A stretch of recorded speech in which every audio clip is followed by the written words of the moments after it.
noite a todos. É muito bom vê-los aqui. Que nessa noite você encontre um pouco mais do amor de Cristo. Que nessa noite você encontre a paz para o seu coração. Eu não sei quais são os seus problemas, mas eu sei que não é fácil para a gente.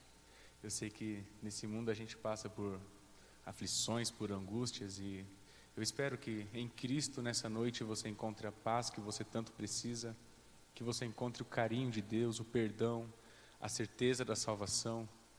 E nesse momento nós vamos quebrar um pouco os protocolos. Eu tenho passado por muitas igrejas e um dos problemas que muitas pessoas reclamam é que não conhecem a Deus. Vão à igreja, mas não conhecem a Deus. Leem a Bíblia, mas não conhecem o Deus da Bíblia.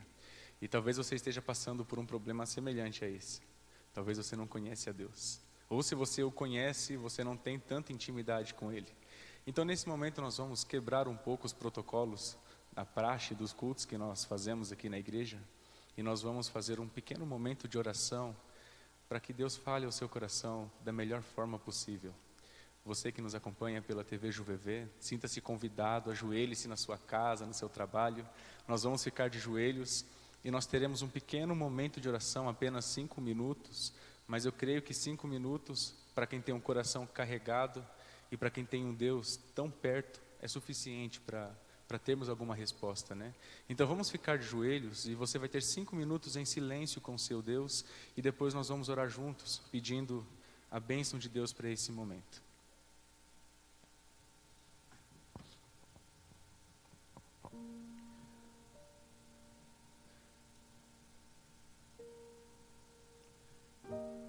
Você pode orar por aquela pessoa que é sua amiga, seu parente, mas que infelizmente não está mais dentro da igreja. Você pode orar pela sua família. Você pode colocar o seu coração nesse momento nas mãos de Deus, confessar alguns pecados. Separe esse momento de oração para você conhecer a Deus, para você ouvir a voz de Deus.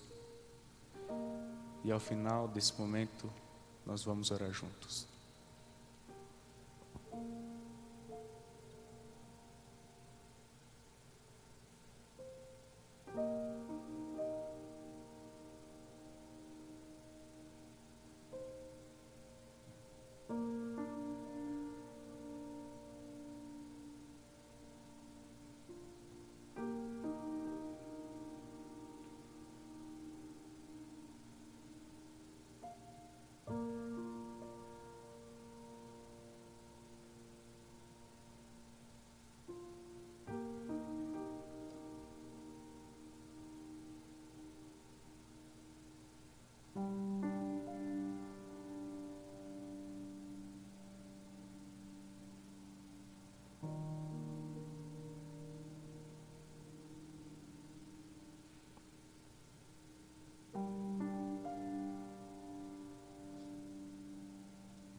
Como é bom, Senhor, ouvir a Tua voz.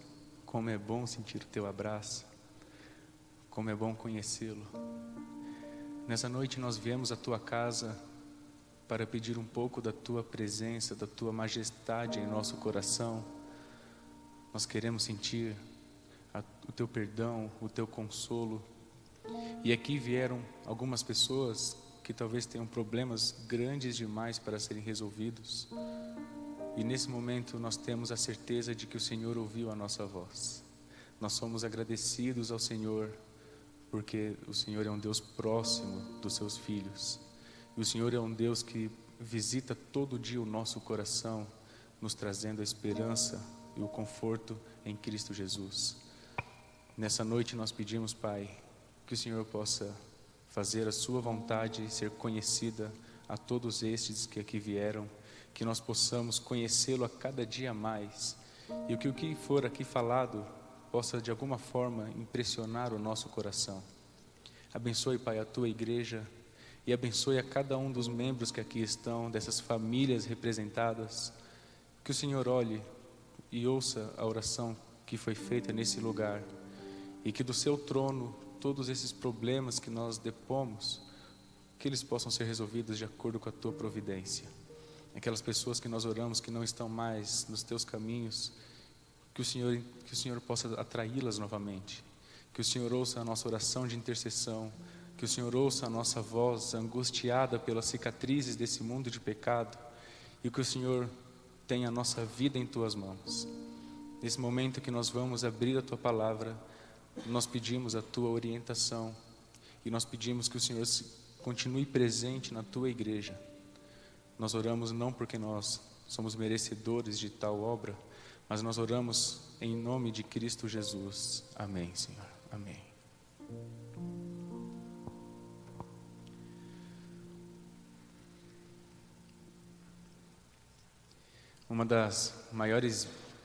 Dos maiores privilégios que nós temos é o privilégio da oração.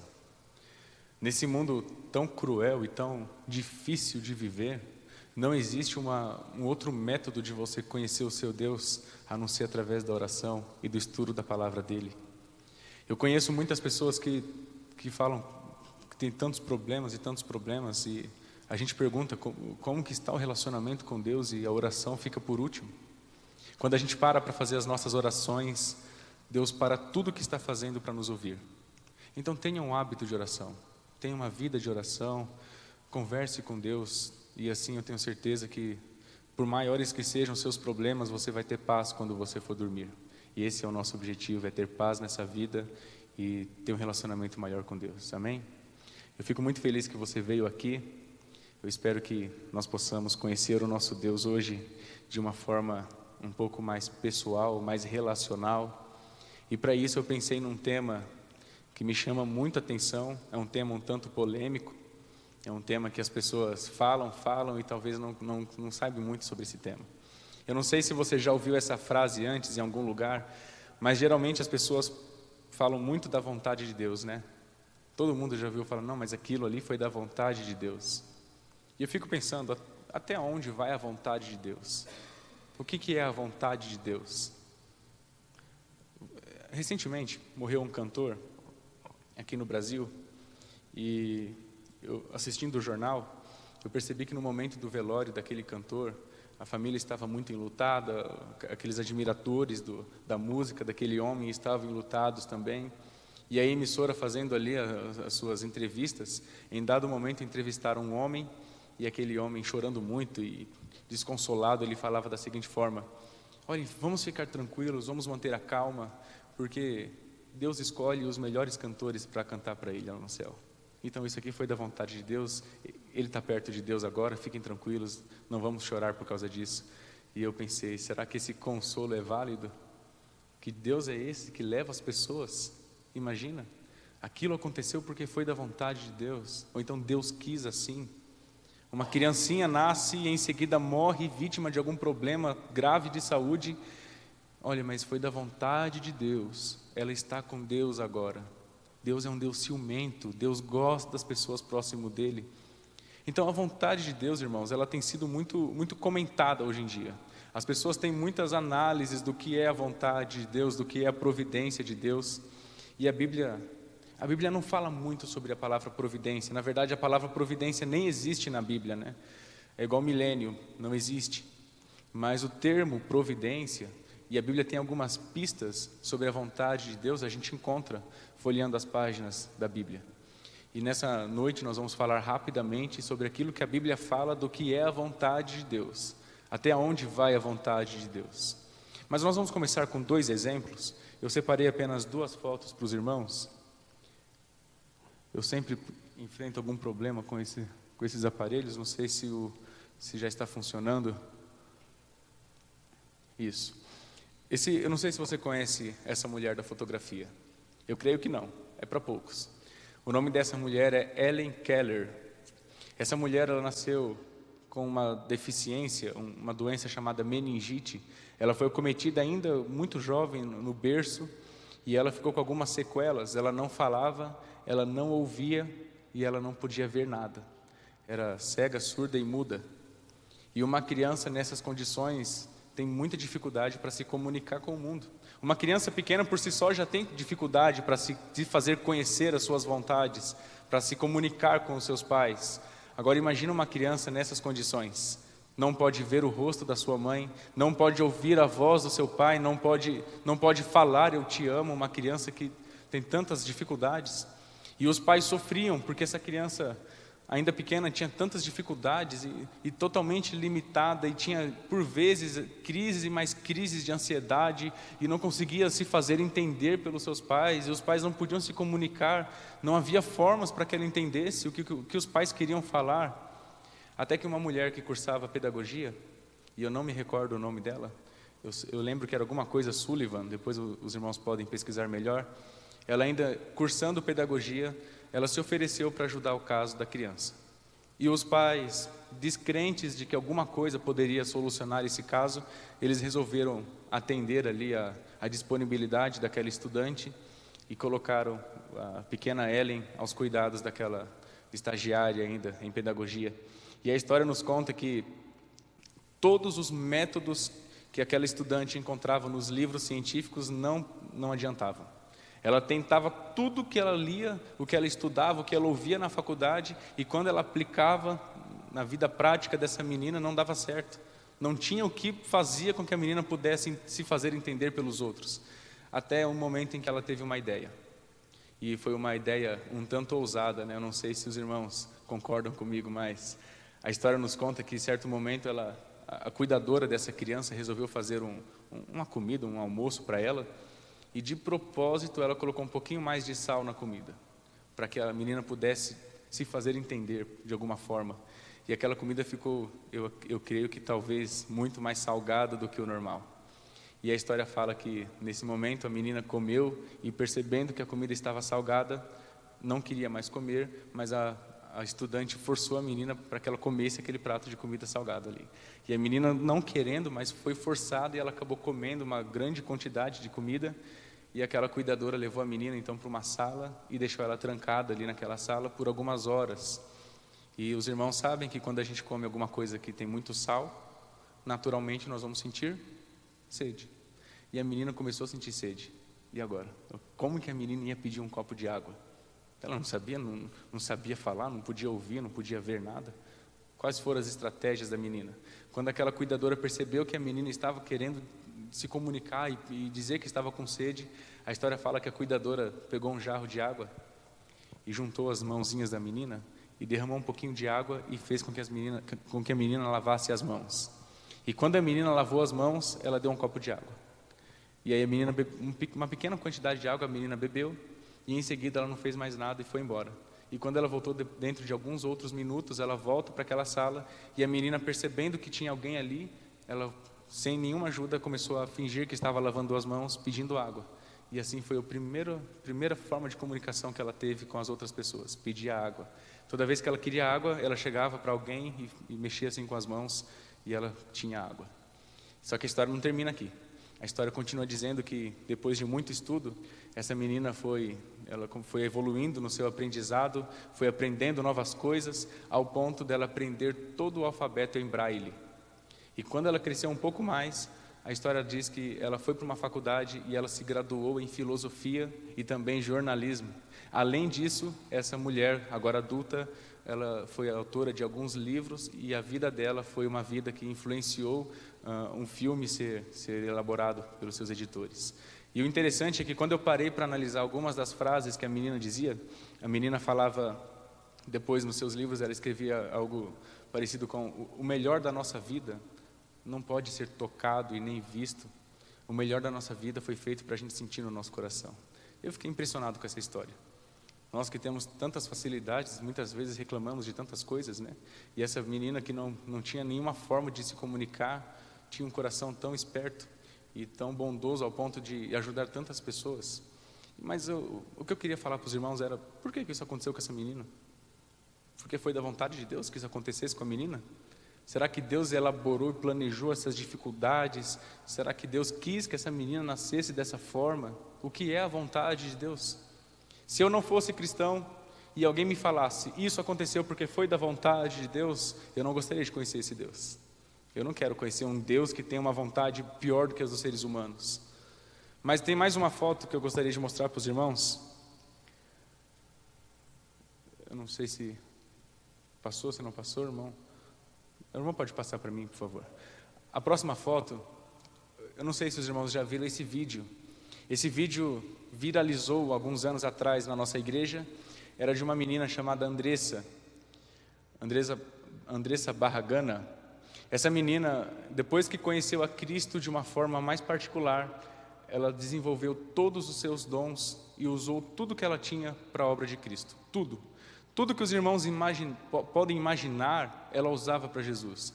E ela começou a organizar programas evangelísticos nas rádios, ela organizava estudos bíblicos, ela organizava pequenos grupos, ela organizava doação de roupas, doação de alimentos. E essa menina então começou a trazer muitas pessoas para as igrejas, organizava salas de reunião para as criancinhas, brindes, sorteios. Todos os métodos que hoje nós fazemos como pastores, essa menina fazia ainda na pré-adolescência. Só que a história dela diz que um dia, aos 14 anos de idade, se não me falha a memória, ela estava indo para a igreja, e nesse trajeto para a igreja ela estava de carona. De repente, um caminhoneiro desgovernado ali, não sei se estava bêbado ou o que aconteceu, mas a história fala que o carro em que a Andressa estava se chocou contra aquele caminhão e ela perdeu a vida, indo para a igreja fazer a obra de Deus. O que dizer numa situação dessa? Pastor, isso aí é a vontade de Deus. Deus quis que isso aqui acontecesse. É muito perigoso para nós, seres humanos, conjecturarmos o que é a vontade de Deus. Eu não sei se é o caso de quem está nos assistindo, alguém consolá-lo falando que é da vontade de Deus, mas Deus não tem uma vontade igual a do ser humano. Deus não pensa igual um homem. A Bíblia fala o que é da vontade de Deus. E nós vamos começar falando sobre a providência de Deus. Lendo o primeiro verso dessa noite, nós vamos ler alguns textos. Eu convido você a ler o livro de Gênesis, no capítulo 3, a partir do verso 8. Nós vamos ler a primeira característica da providência de Deus na Bíblia. Em Gênesis capítulo 3, no verso 8. Nós vamos ver a primeira pista sobre aquilo que é a vontade de Deus revelada na Escritura. Gênesis capítulo 3, a partir do verso 8. Mais uma vez, antes da leitura, vamos pedir a orientação de Deus. Senhor, nós estamos com a nossa Bíblia aberta e também o nosso coração se encontra aberto para ouvi-lo. Que nós possamos entender a Tua vontade nesse momento. Nós oramos por Jesus. Amém. Gênesis 3, 8 a 15. A minha versão diz assim: Quando ouviram a voz do Senhor Deus, que andava no jardim pela viração do dia, esconderam-se da presença do Senhor Deus o homem e a sua mulher por entre as árvores do jardim. E chamou o Senhor ao homem e lhe perguntou: Onde estás? E ele respondeu: Eu ouvi a tua voz no jardim, e porque eu estava nu, eu tive medo e me escondi. E perguntou-lhe Deus: Quem te fez saber que estavas nu? Comeste da árvore que te ordenei que não comesses? Então disse o homem: A mulher que me deste por esposa, ela me deu a árvore, e eu comi. E disse o Senhor Deus à mulher: Que é isso que fizeste? Respondeu a mulher: A serpente me enganou, e eu comi. Então o Senhor Deus disse à serpente: Visto que isso fizeste, maldita és entre todos os animais domésticos, o és entre todos os animais selváticos. Rastejarás sobre o teu ventre e comerás pó todos os dias da tua vida. O que você percebe aqui nesse texto que nós lemos sobre a vontade de Deus? O que você percebe sobre a providência de Deus? Esse aqui é o relato mais triste de toda a Bíblia em relação à nossa história com o pecado. É o momento em que a humanidade cai perante os enganos do inimigo de Deus. A pergunta que eu faço: Deus sabia que isso daqui ia acontecer? Deus sabia ou não sabia que isso aqui ia acontecer? Então foi da vontade de Deus que isso daqui acontecesse? Não foi da vontade de Deus. Deus sabia que isso ia acontecer, mas não foi da vontade dele. E aqui está um pequeno engano que as pessoas cometem. Não é porque Deus é um Deus que tem a presciência das coisas, significa que Ele tem aquilo elaborado. A gente confunde a presciência de Deus com a sua providência, e aí estão os problemas. O que é a presciência? É tudo aquilo que Deus sabe que vai acontecer. E aí quando acontece no final, a gente pega a presciência de Deus e a gente coloca junto com a sua providência. Como se nós pudéssemos afirmar, isso daqui aconteceu porque nós sabemos que Deus já sabia que isso ia acontecer, mas se aconteceu, e se Deus já sabia que ia acontecer, é porque, logicamente, Deus planejou que acontecesse. Mas a Bíblia fala que isso não acontece. A Bíblia fala que Deus sabe das coisas antecipadamente, com antecedência, e mesmo que as coisas aconteçam, conforme a ciência de Deus, a sua presciência, isso não foi elaborado por Ele. Eu selecionei um texto de um autor muito profundo em relação a esse assunto. Ele diz o seguinte: Deus não força e nem controla os seres humanos, muito menos todo o âmbito da história, já que a força é incompatível não só com a liberdade, mas também com o amor. A intenção de Deus na história, que é atrair voluntariamente a Ele todos os seres humanos, não pode ser realizada forçando-se ou ignorando-se a liberdade humana. Agora, essa última frase é muito importante. Deus realiza a salvação em vários níveis, no individual, no social e no cósmico, e os resultados não são pré-determinados. Os resultados que acontecem, mesmo sabendo Deus que vai acontecer, não são pré-determinados por Ele. Mas fica a pergunta: se Deus sabia, por que Ele não o fez? Aqui está a resposta: porque Deus não força as suas criaturas. Nós forçamos, mas Deus não pensa como um homem. Eu tenho aqui um exemplo. Eu usei esse exemplo na escola sabatina. Alguém tem algum celular para me emprestar, só para fazer uma pequena ilustração? Eu prometo que eu devolvo. Eu vou apenas fazer uma ilustração. O meu celular eu esqueci no carro. Aqui nós temos um celular do nosso amigo. Eu vi essa ilustração ainda na faculdade e achei muito propícia. Eu não entendo como funciona o celular. Você entende como funciona o celular? Eu uso, mas eu não entendo. Eu sei que isso aqui funciona, porque eu uso, mas eu não... Se alguém me perguntar: pastor, como que funciona um celular? Eu falo: olha, eu sei que se apertando esse botão aqui, mas como funciona por detrás de tanta coisa? Eu não vou saber explicar.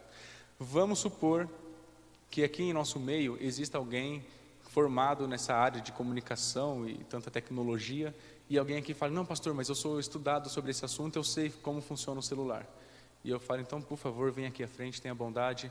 E essa pessoa vem aqui à frente e eu dei a seguinte missão para essa pessoa: você vai ter 2 minutos para você explicar como funciona o celular para todo mundo. 2 minutos. Vamos lá, contando. E ele começa: nós temos aqui algumas linhas de tecnologia, de comunicação, e quando você envia, no momento em que você aperta, a sua foto já está no outro globo e tal, e de repente, na hora que ele começa a falar, eu falo: já deu 1 minuto. E nessa hora alguém tem alguma dúvida, o resultado que nós concluímos, ao final dos 2 minutos, alguém vai ter entendido como funciona o celular, sem nenhuma dúvida, sem nenhuma obstrução ao entendimento? Não tem como. O celular tem tanta coisa complexa por detrás dele, e 2 minutos é tão pouco tempo que não tem como a gente entender. A mesma forma, nós vamos ver mais para frente, em relação aos mistérios de Deus. A Bíblia fala que tem tanta coisa escondida por detrás dos mistérios de Deus, que se a gente tentar entender em 70 anos de vida, é pouquíssimo tempo para tanta coisa que envolve a divindade. Não tem como. Mas por que Deus, sabendo que Adão e Eva iriam pecar, por que Deus colocou a árvore ali? Será que foi proposital de Deus? Então, vou colocar uma árvore aqui para que você coma desse fruto e todo mundo nasce em pecado. Não é assim que aconteceu. Nós temos uma coisa na Bíblia chamada livre-arbítrio. E nós sempre temos que respeitar esse livre-arbítrio. Só que o livre-arbítrio nós temos que usar com cuidado. Porque se a gente falar que o livre-arbítrio é resposta para tudo, aí nós estamos piorando as coisas. Um exemplo: uma criança que nasce e com 2 horas de vida ela morre, não sei por qual problema.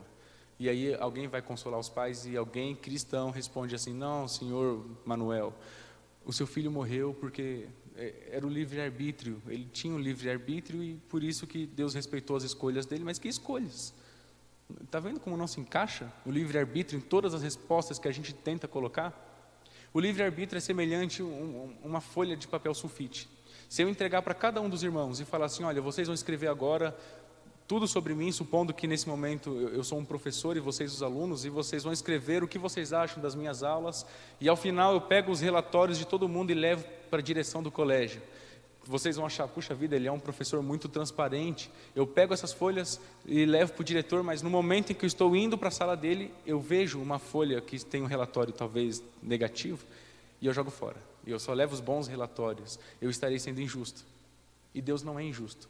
Tá, pastor, mas ninguém ia saber que Deus deixou de fazer aquela árvore. Só Deus ia saber. Está vendo como nós pensamos que Deus talvez possa pensar igual um homem? Deus não pensa igual um homem.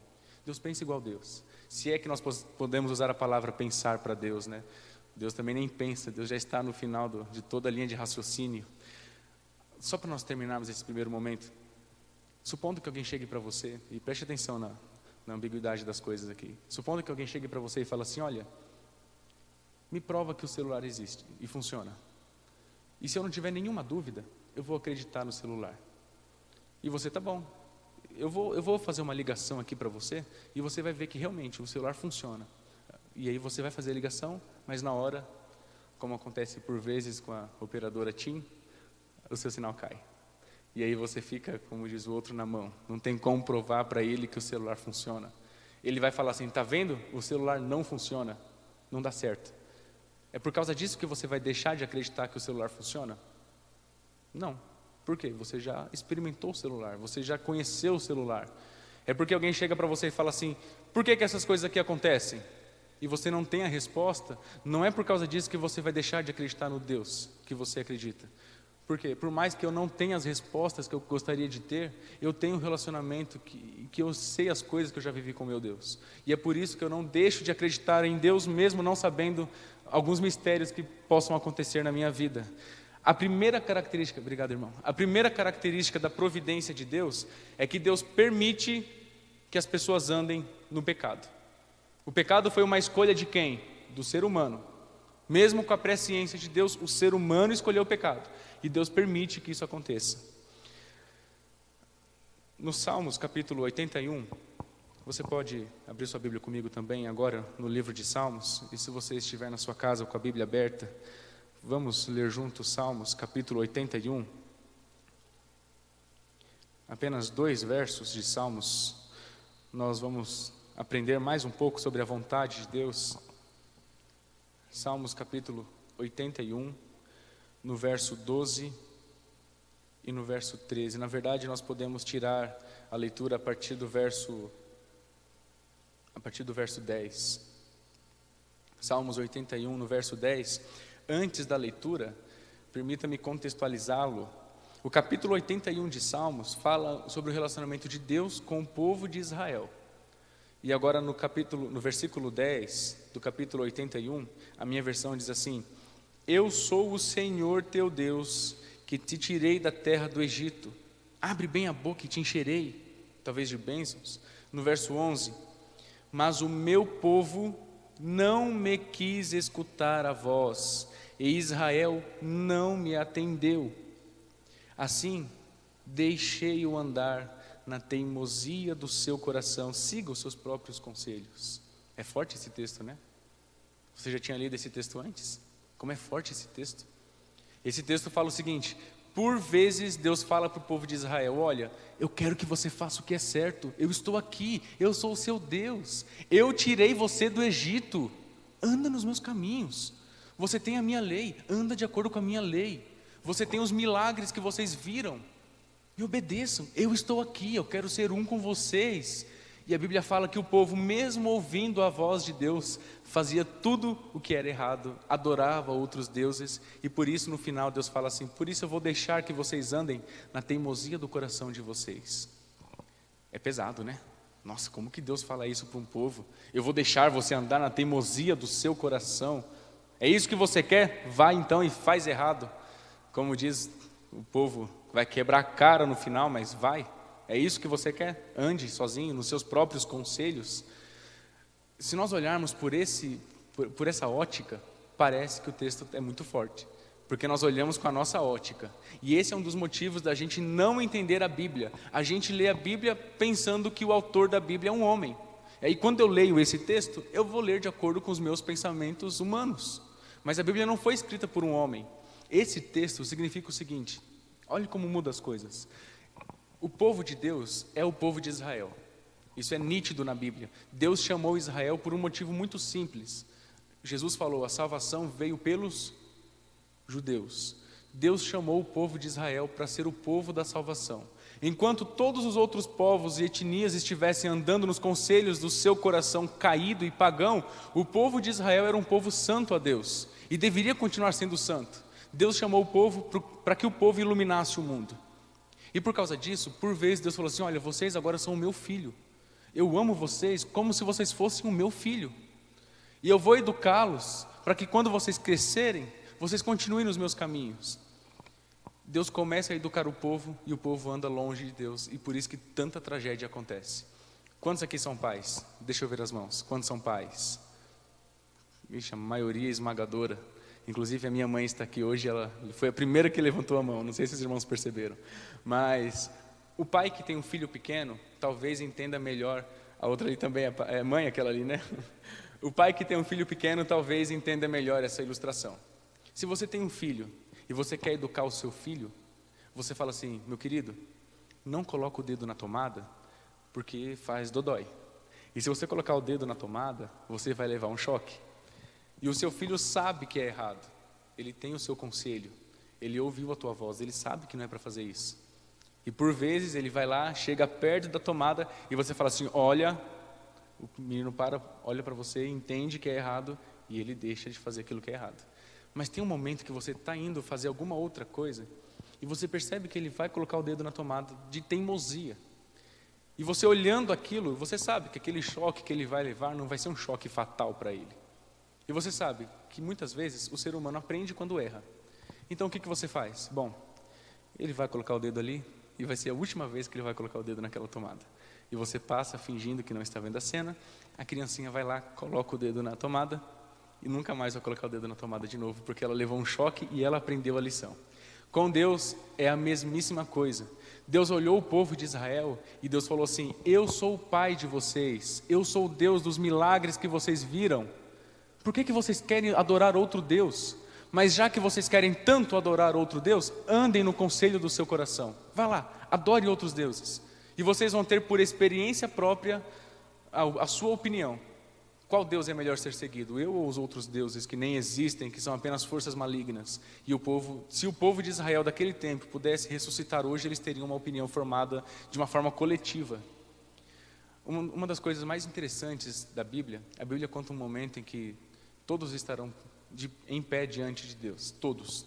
Aqueles que estão vivos, aqueles que morreram perdidos, ressuscitarão naquele dia. Todos os salvos, os seres dos outros mundos, Deus permite que o povo ande na maldade do seu coração, porque no final todos vão dizer, o pecado não compensa. Eu passei pelo pecado, eu tenho cicatrizes do pecado, eu sei que não compensa. Eu venci o pecado, eu não quero voltar a uma vida de pecado novamente, eu sei que não compensa. Deus permite que o povo ande na sua maldade para ser um testemunho da glória e majestade de Deus. Ele vai falar assim, um dia eu fui acusado de ser um Deus tirano e acusador, mas eles andaram na maldade por escolha deles. E eu pergunto para vocês, o que vocês querem? Continuar na maldade ou que eu coloque um ponto final nessa história do pecado? E todos, em unânime voz, dirão, não, nós queremos um ponto final, nós não aguentamos mais esse sofrimento. E, inclusive, Ellen White conta que no dia do juízo final, o inimigo de Deus vai se aproximar perante Jesus, haverá um silêncio fatal naquele lugar, e o inimigo de Deus vai se ajoelhar e vai reconhecer verdadeiramente o Senhor é justo. A maldade chega num ponto tão grande que até o autor da maldade reconhece a soberania de Deus. Mas por que ele tem que reconhecer isso? Porque essa maldade faz com que todos possam abrir os olhos e andar na luz, por livre e espontânea vontade. A vontade do ser humano que um dia fez com que ele andasse nas trevas é a mesma vontade que vai fazer com que ele ande na luz, a mesma vontade. Deus não quer que as pessoas vão através de uma força tirana, com que os homens andem de acordo com a vontade de Deus, porque Deus os obriga. Deus quer que o mesmo livre-arbítrio que fez os homens pecarem, seja o mesmo que os façam ser salvos, porque o pecado não compensa. Por isso que Ele permite que o ser humano ande na maldade do seu coração. Nós não temos muito tempo, eu pensava que eu poderia ter feito tudo em um curto espaço de tempo, mas nós vamos adiantar. O texto, eu separei um texto do nosso autor La Rondelli. Ele diz o seguinte, O nome, até mesmo o nome Israel, é um nome de origem divina. Simboliza a nova relação espiritual de Jacó com Yahweh e representa a reconciliação desse patriarca com Deus. Ao ser perdoado, Jacó teve o seu nome, e agora Ellen White diz, Jacó teve o seu nome mudado de um nome que lembrava o pecado para outro nome que comemorava a sua vitória. Jacó, os irmãos sabem, o que significa o nome Jacó? Enganador. E depois Israel, quem é como Deus?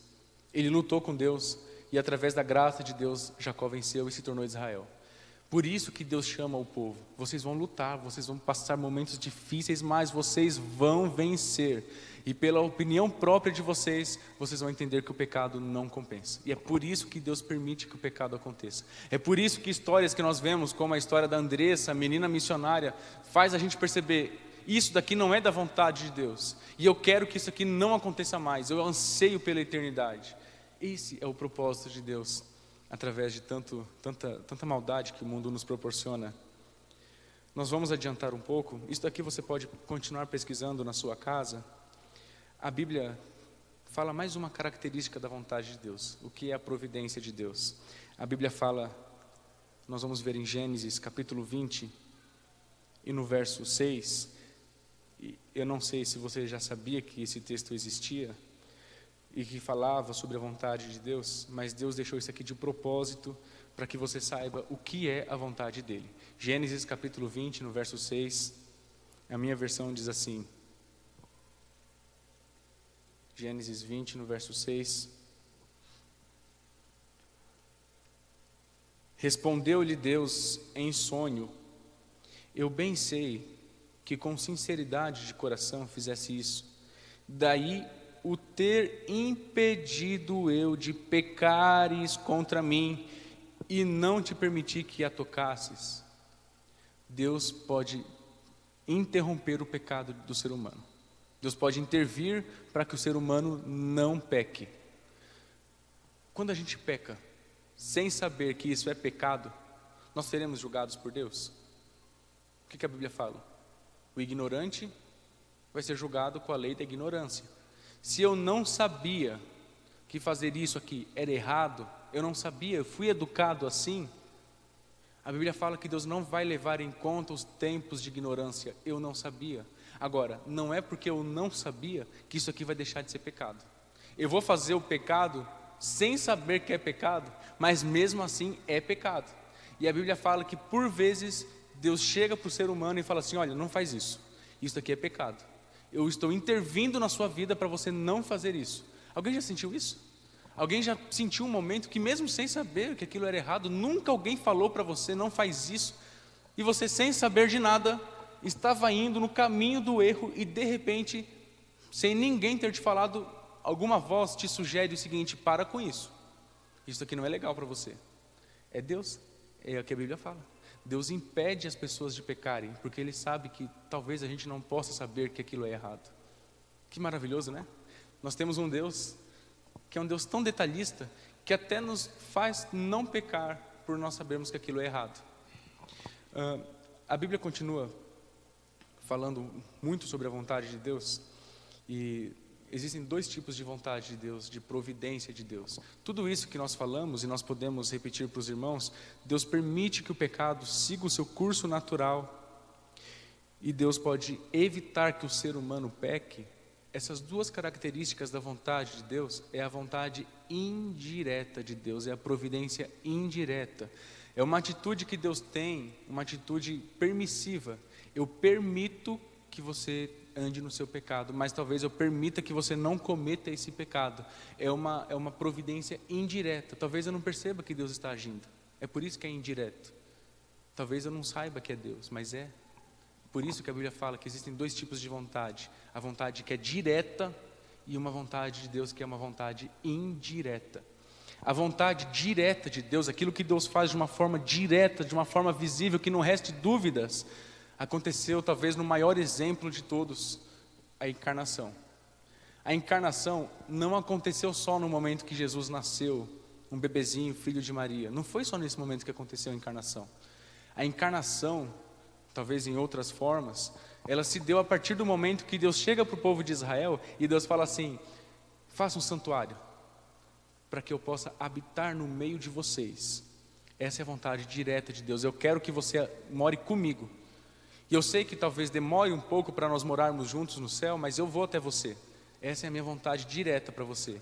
E você está fazendo aquilo que é errado, sobrenaturalmente alguma coisa acontece e você entende que é Deus.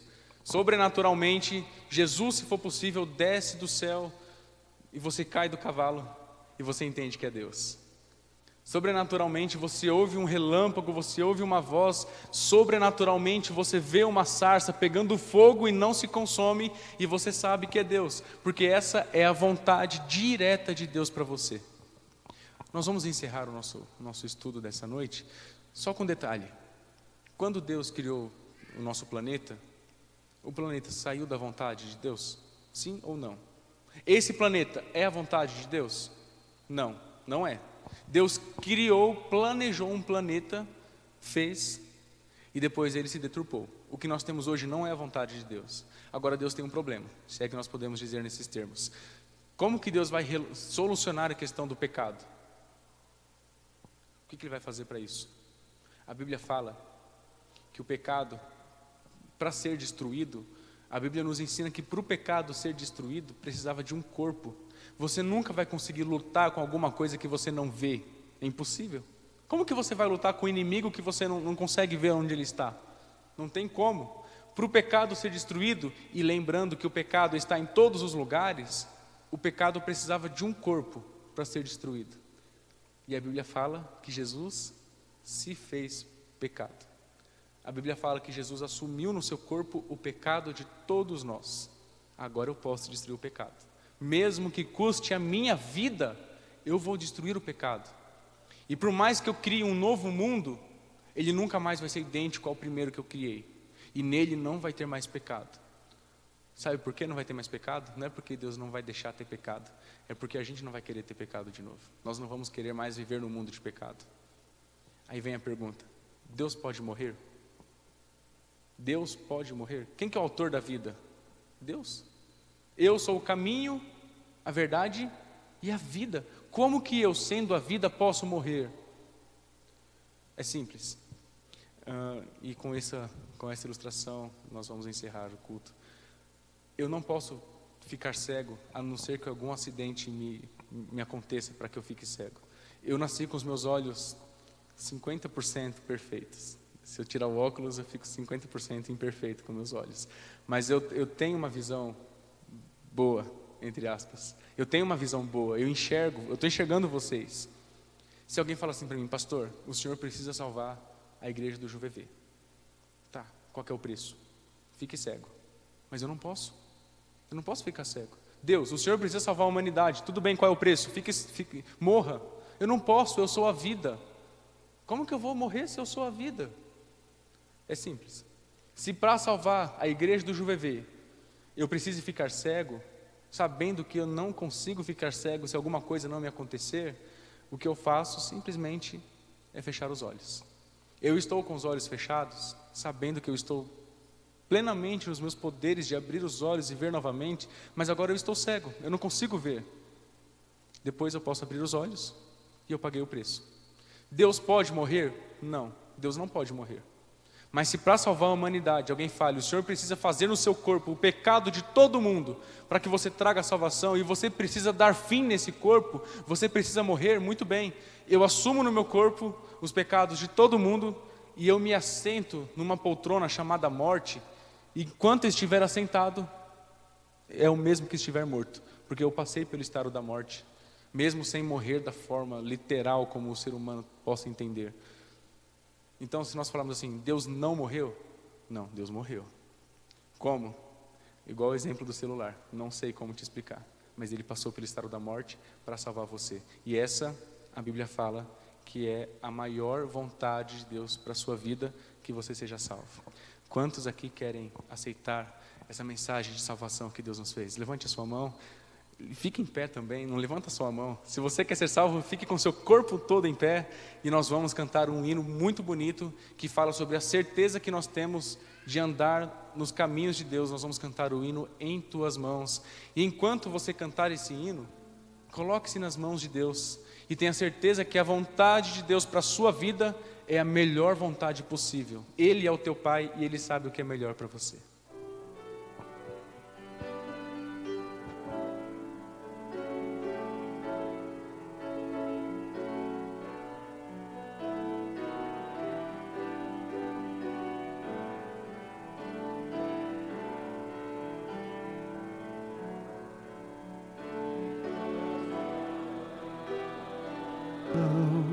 Em tuas mãos, quero, ó Deus, me colocar em tuas mãos, mostrar-me, ó Senhor, teu caminho e teu amor, meus temores vou depor em tuas mãos, em tuas mãos, em tuas mãos. Quero, ó Deus, me colocar em tuas mãos. Esta é minha oração, ter a vida em tuas mãos.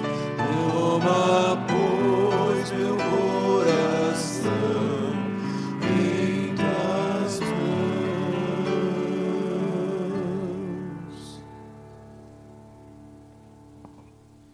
Vamos fechar os nossos olhos e orar mais uma vez a Deus. Muito obrigado, Pai, porque nós temos a certeza que nós estamos em Tuas mãos. E mesmo não entendendo totalmente a Tua vontade, mesmo não entendendo tantos mistérios que a Bíblia fala, nós entendemos que o Senhor nos ama e nós entendemos que a maior de todas as Suas vontades é nos ter ao Teu lado.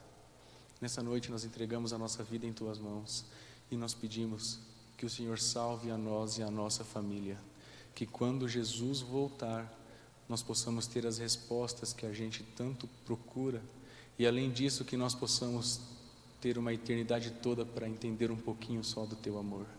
Que o Senhor nos salve através do Teu poder e da Tua glória. Perdoe os nossos pecados e nos dê uma semana abençoada na Tua companhia e na Tua presença. Nós entregamos mais uma vez tudo que nós somos em Tuas mãos e nós o fazemos no nome santo e no eterno nome de Cristo Jesus. Amém.